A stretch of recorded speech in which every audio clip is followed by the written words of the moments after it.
Հայաստան դաշինքի անդամ պարոն Էդգար Ղազարյանին, խնդրեմ պարոն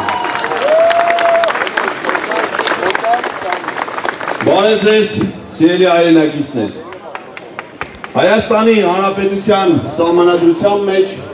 ամեն ինչ շատ հստակ է գրված։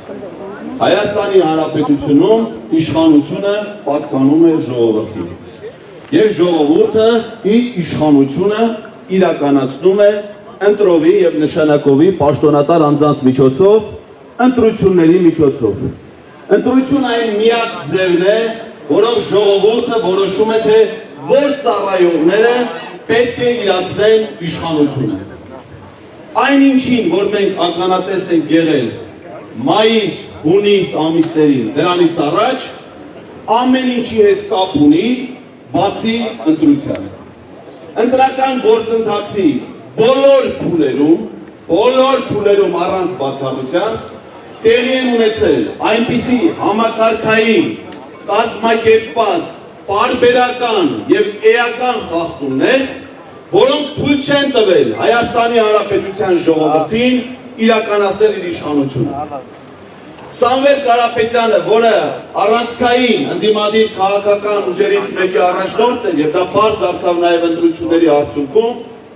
ամբողջ նախընտրական շրջանում զրկված է եղել իր քաղաքացիների ընտրողների հետ հանդիպելու հնարավորությունից, ապօրինի տնային կալանքի պատճառով։ Դեռ նախընտրական քարոզությունը չսկսած, կազմակերպված օրը 1, 2, 3 դեպքերով պարբերական գրողներ ուժեղ Հայաստանի գրասենյակների վրա, այդ գրողները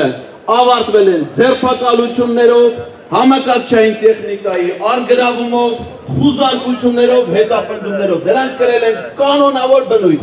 իբր թե խախտումներ են հայտնաբերում։ Քանի դեռ իրենք էին իշխանության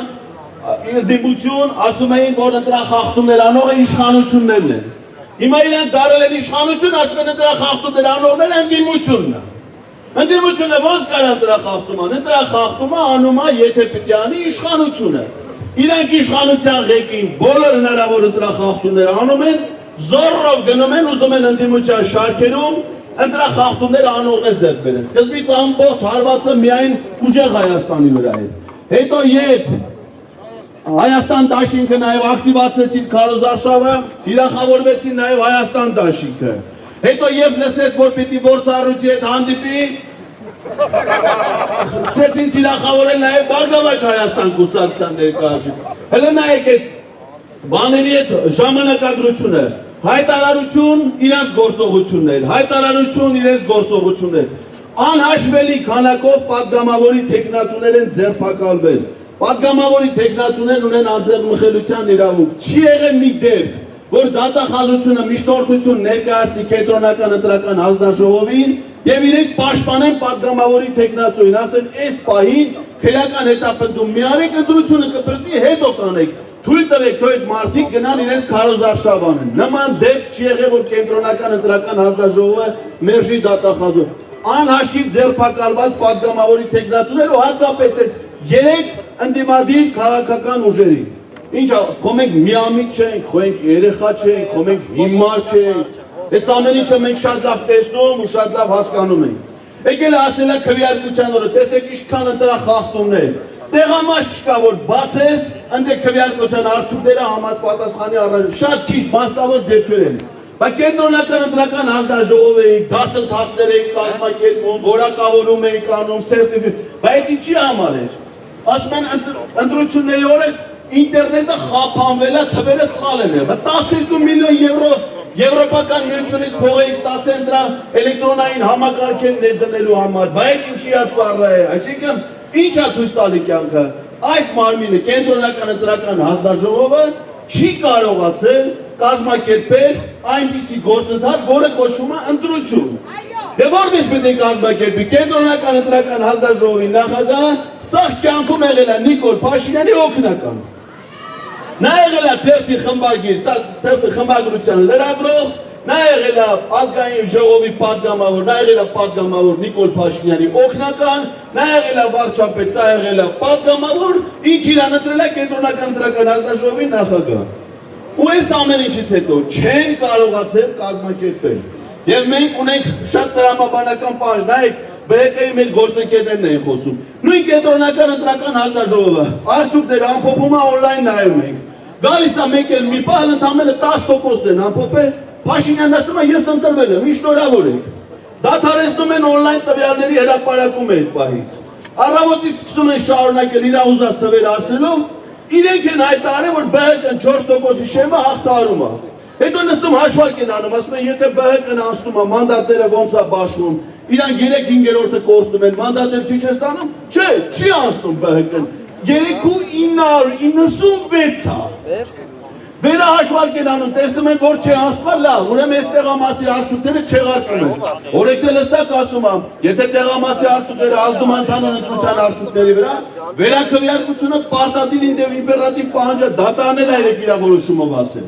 Այսինքն այստեղ օրենք ամեն ինչ դրել են մի կողմ, ակնհայտ շտամբու պահանջներով ուզում են ժողովրդից խլեն մեր իշխանությունը,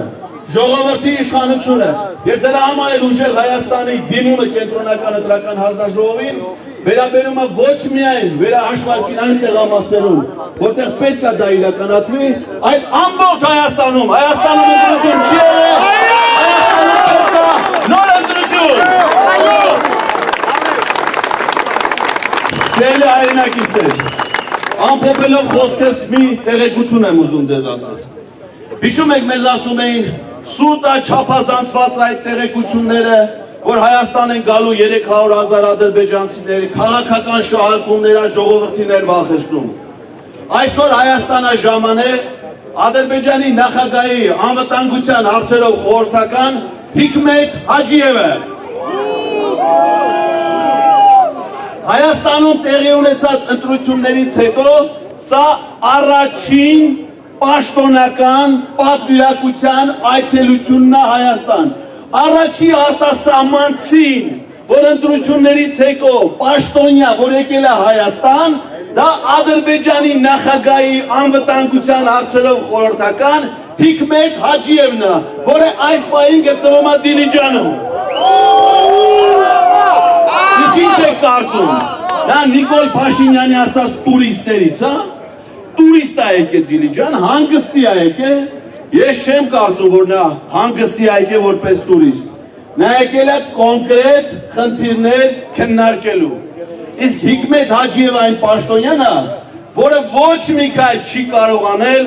առանց Ադրբեջանի նախագահի համաձայնության եւ հանձնարարության։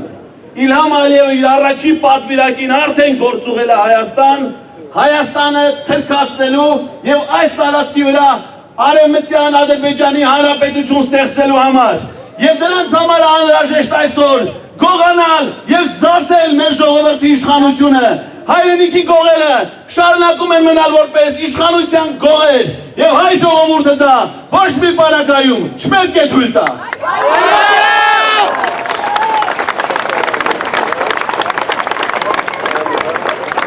Շնորհակալություն պարոն Ղազարյան։